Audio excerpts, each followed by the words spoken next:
امید ہے آپ سب خیریت سے ہوں گے۔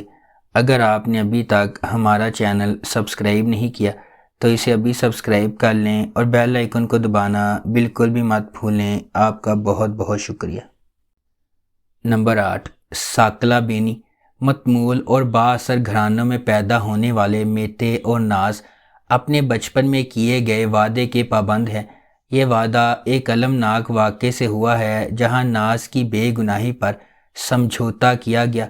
میتے اور ناز کے خاندان نے غیر متزلزل حمایت کی پیشکش کی۔ جیسے جیسے وہ بڑے ہوتے جاتے ہیں ان کا رشتہ گرما گرم دلائل اور پرجوش مصالحت کا رولر کوسٹر بن جاتا ہے۔ میتے بچپن کے وعدے کو نبھانے کے لیے پرعزم ہے۔ ناز سے شادی کرنے کے لیے بیرون ملک تعلیم حاصل کر کے واپس آیا ہے، تاہم قسمت اس وقت مداخلت کرتی ہے جب وہ ناز کی وفادار نوکر انجیلا کے ساتھ راستے عبور کرتا ہے۔ انجیلا، جس نے ایک پریشان حال ماضی کے بعد ناز کے گھر میں ایک خاندان پایا ہے، حادثاتی طور پر سامنے آنے والے ڈرامے میں ایک اہم شخصیت بن جاتی ہے۔ نمبر 7، سفیر۔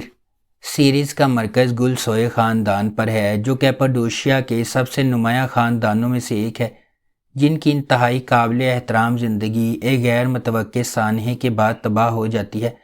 امریکہ سے اپنے بڑے بیٹے آتش کی واپسی پر گل سوئے کافی عرصے کے بعد دوبارہ ایک جگہ پر اکٹھے ہوئے ہیں۔ آتش، جس نے کم عمری میں ایک ٹریفک حادثے میں اپنے والد کو کھو دیا، نے اپنے دادا عمر کی زبردست اتھارٹی کے سامنے سر تسلیم خم کرنے سے انکار کرتے ہوئے گھر چھوڑ دیا۔ اپنی والدہ گلفہم کی درخواست پر وہ اپنے دادا کے قائم کردہ خاندانی کاروبار کو سنبھالنے اور بڑھانے میں اپنے بھائیوں یمان اور اوکان کے ساتھ شامل ہونے کے لیے کئی سالوں کے بعد گھر واپس آیا ہے۔ Number 6، candy دوسان آلاماس۔ جس دن علیزے کی پیدائش ہوئی اس کی ماں کا انتقال ہو گیا۔ علیزے کو احساس جرم ہے، حالانکہ اس کے والد نور الدین اسے پریشان نہ کرنے کے لیے بلند آواز میں اس کا اظہار نہیں کر سکتے۔ اس میں نور الدین نے اسے خوش رکھنے کے لیے کیے گئے سمجھوتوں کا اضافہ کیا۔ نتیجہ ایک جارحانہ خود غرض کردار ہے جو بنیادی طور پر اپنے آپ سے متصادم ہے، تاہم وہ ایک بریکنگ پوائنٹ پر پہنچ جاتا ہے، تقریباً ایک ویک اپ کال، جب اس کی بیٹی ایک میکینک کی کار کو نقصان پہنچانے والے ہٹ اینڈ رن میں ملوث ہوتی ہے۔ اس سے پہلے کہ بہت دیر ہو جائے وہ اپنی بیٹی کو وہ چیزیں سکھانے کا فیصلہ کرتا ہے جو وہ اسے چھوٹی عمر میں سکھانے سے قاصر تھا۔ اس کا پہلا مقصد علیزے کو دوسروں کے فیصلوں اور خواہشات کا احترام کرنا سکھانا ہے۔ اس وجہ سے وہ سینم کو پرپوز کرتا ہے، جسے وہ برسوں سے پیار کرتا تھا لیکن شادی کی طرف قدم نہیں اٹھا سکتا تھا تاکہ علیزے پریشان نہ ہو۔ نمبر 5، اچکز کاردیش۔ ایک زمانے میں ایک خوبصورت لیکن پر اسرار ملک میں 3 بہنیں رہتی تھیں جن کا نام ترخان، دونش اور دریا تھا۔ ایک قریبی خاندان کے طور پر وہ ہر رات ایک امید افزا مستقبل کا خواب دیکھتی تھی۔ شاید ایسی پرورش جو ایولی کی دیودار کی خوشبو والی سڑکوں پر پریوں کی کہانی سے ملتی جلتی تھی نے انہیں جوانی کی سنگین حقیقت کے لیے تیار نہیں کیا تھا۔ وقت گزرنے کے ساتھ بہنوں کو پتہ چلتا ہے کہ زندگی اور اس کے ساتھ آنے والے انتخاب اتنے آسان نہیں ہیں جتنے وہ نظر آتے ہیں۔ ناقابل فہم راز وہ لوگ بھی چھپا سکتے ہیں جن پر سب سے زیادہ بھروسہ کیا جاتا ہے، اور خوفناک بیماریاں ماضی کی قیامت کا باعث بن سکتی ہیں۔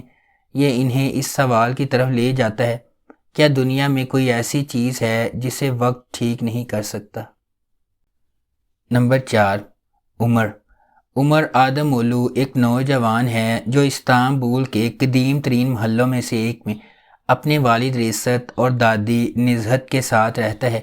وہ مسجد میں مؤذن کے طور پر کام کرتا ہے جہاں اس کے والد امام ہیں۔ عمر کی ایک بہن نیسا اور ایک بھائی طاہر ہے۔ سب سے بڑی بہن نیسا اب اپنے والد کے ساتھ رابطے میں نہیں ہے کیونکہ اس نے ایک ایسے شخص سے شادی کی جو ریست کو منظور نہیں تھا۔ طاہر خاندان کی قدامت پسند روایات کی زیادہ قریب سے پیروی کرتا ہے اور ایک مذہبی اشاعت گھر میں کام کرتا ہے۔ جب گامزے اپنے بیٹے کے ساتھ اپنے خاندانی گھر واپس آتی ہے تو اسے اچھی زندگی فراہم کرنے کے لیے اپنی بینکنگ کی نوکری دوبارہ شروع کرتی ہے۔ وہ اپنے بیٹے کو ضلع کے ایلیمنٹری اسکول میں داخل کرواتی ہے اور عمر سے ملنے کے بعد جو وہاں پارٹ ٹائم ٹیچر کے طور پر کام کرتا ہے، وہ دونوں محبت میں پڑ جاتے ہیں۔ نمبر 3، یارگی۔ جب وہ ابھی لا اسکول میں تھی، جیلان کے والد کو ایک ایسے جرم کے لیے پھنسایا گیا جو اس نے نہیں کیا تھا۔ وہاں قانون ہے اور پھر انصاف ہے، اور جب سے اس کے والد کو جیل بھیجا گیا ہے، جیلان کو معلوم ہے کہ وہ کس طرف ہے۔ جیلان ایک دفاعی وکیل بن جاتی ہے اور ایک بہادر، متحرک اور لاپرواہ وکیل کے طور پر جانی جاتی ہے جس کا اس کے ساتھی احترام کرتے ہیں، لیکن استغاثہ اور پولیس کے ساتھ مسلسل مشکلات میں رہتی ہے۔ الغاز ایک بےہودہ پروسیکیوٹر ہے جو کتاب کے مطابق سب کچھ کرتا ہے۔ اس کے والد استنبول پولیس ڈپارٹمنٹ کے قتل عام کے معزز سربراہ ہیں، اور یہ انہی کی طرف سے ہے کہ الغاز کو صحیح اور غلط کا ناقابل فہم احساس ملتا ہے۔ اس کے لیے قانون اور انصاف ایک ہی چیز ہے، لہٰذا جب جیلان کسی کلائنٹ کو صاف کرنے میں مدد کرنے کے لیے بیک چینل کی معلومات ڈھونڈتے ہوئے اس کے پاس آتی ہے تو الغاز اسے اپنے دفتر سے باہر پھینک دیتا ہے، لیکن اس کے بھائی پر قتل کا الزام لگنے کے بعد یہ جیلان ہی ہے جس کے پاس وہ مدد کے لیے جاتا ہے۔ نمبر 2، عدم فارہ۔ فارہ ایک 28 سالہ ایرانی خاتون ہے۔ 6 سال قبل ایران سے فرار ہوتے ہوئے اسے استنبول میں رکنا پڑا کیونکہ اسے معلوم ہوا کہ وہ پریگننٹ ہے۔ وہ وہاں ایک غیر قانونی تارکین وطن کے طور پر رہنے لگتی ہے۔ مزید یہ کہ اس کے بیٹے کیرم شاہ کو ایک نایاب بیماری ہے۔ چونکہ مدافعتی نظام پیدائش سے ہی بہت کمزور ہے، اس لیے کیرم شاہ بیماریوں کے لیے کھلا ہے، اس لیے اسے جراثیم سے پاک ماحول میں رہنا پڑتا ہے۔ فرح میڈیکل کی تعلیم حاصل کرنے کے باوجود استنبول میں غیر قانونی طور پر صفائی کا کام کرتی ہے۔ فرح کی زندگی کا مقصد اس کے بیٹے کیرم شاہ کے لیے صحت مند ہونا اور عام بچوں کی طرح زندگی گزارنا ہے۔ وہ جلد از جلد پیسے بچائے گی اور اپنے بیٹے کا علاج مکمل کر کے دوبارہ فرانس جائے گی، لیکن فرح کی دنیا راتوں رات بدل جاتی ہے۔ وہ مافیا کے ذریعے کیے گئے قتل کی گواہ ہے جہاں وہ صفائی کرنے جاتی ہے اور طاہر لیکے سے ملتی ہے۔ نمبر 1، عائلے۔ اسلان سوئیکان استنبول کے سب سے بدنام جرم خاندان کے سربراہ ہو سکتے ہیں، لیکن کھانے کی میز پر اس کی ماں حلیہ لوہے کی مٹھی کے ساتھ حکومت کرتی ہے۔ وہ اٹوٹ روایات کے ایک مجموعے کے ساتھ بے ہنگم قبیلے کو ایک ساتھ رکھنے میں کامیاب رہی ہے، جس میں سب سے اہم بات یہ ہے کہ آپ میز سے نہیں بچ سکتے۔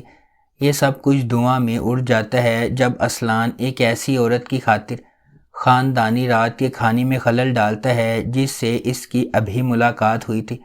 خوبصورت ماہر نفسیات ڈیوین اور اسلان محبت میں پڑ جاتے ہیں، لیکن جیسے جیسے وہ قریب ہوتے جاتے ہیں، ماہر نفسیات اس کے متضاد خاندان کی تشخیص کرنے میں مدد نہیں کر سکتی۔ لیکن کیا ایک ماہر نفسیات میدان جنگ کے عین وسط میں پھینک کر سب کو ٹھیک کر سکتی ہے؟ اور کیا ایک ماہر نفسیات اپنے زخموں پر پوری طرح ٹھیک ہوئے بغیر اسلان جیسے نارسی سے نمٹ سکتی ہے؟ اگر آپ کو ہماری یہ ویڈیو پسند آئی ہے تو اسے لائک کریں، شیئر کریں اور ہمارے چینل کو سبسکرائب کرنا بالکل بھی مت بھولیں۔ آپ کا بہت بہت شکریہ۔